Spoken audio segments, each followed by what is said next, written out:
Hi guys, I'm Sam from Australia. I pull up like gold paint dripping off the bands, Gucci laces on my toes. I don't follow no trends. Talk slick, get ghost, vanish off in the wind. They came, they picked us up, they brought us to Hair Center of Turkey. We met the whole team. It was nice to finally meet them all. They did blood tests, they checked out everything, they took a look at the hairline. They realized that my hairline wasn't too bad, but I needed fullness and I was missing patches here and at the back, so they were like, they're gonna work on the density of the hair. I had heard a lot of rumors that it was quite painful getting the operation done, and I heard that it was painful getting the injections and this and that, but they've got this technique down pat. It was perfect. They sedate you a little bit, and then once you feel really relaxed, then they start the operation. You don't really feel anything. It's been pain-free up until today, to be honest, and it's my third day.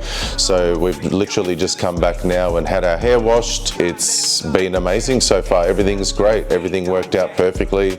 I'm very, very happy with the results. I can't wait to see it in 9 months or 12 months to see how full it is, and yeah, pretty happy with the team. Respect on the set, lit like Soho in the summer, 3 a.m. in the coupe. I got models rolling doobies while they playing my... Teşekkürler, Hair Center of Turkey, and thank you very much guys. Appreciate it.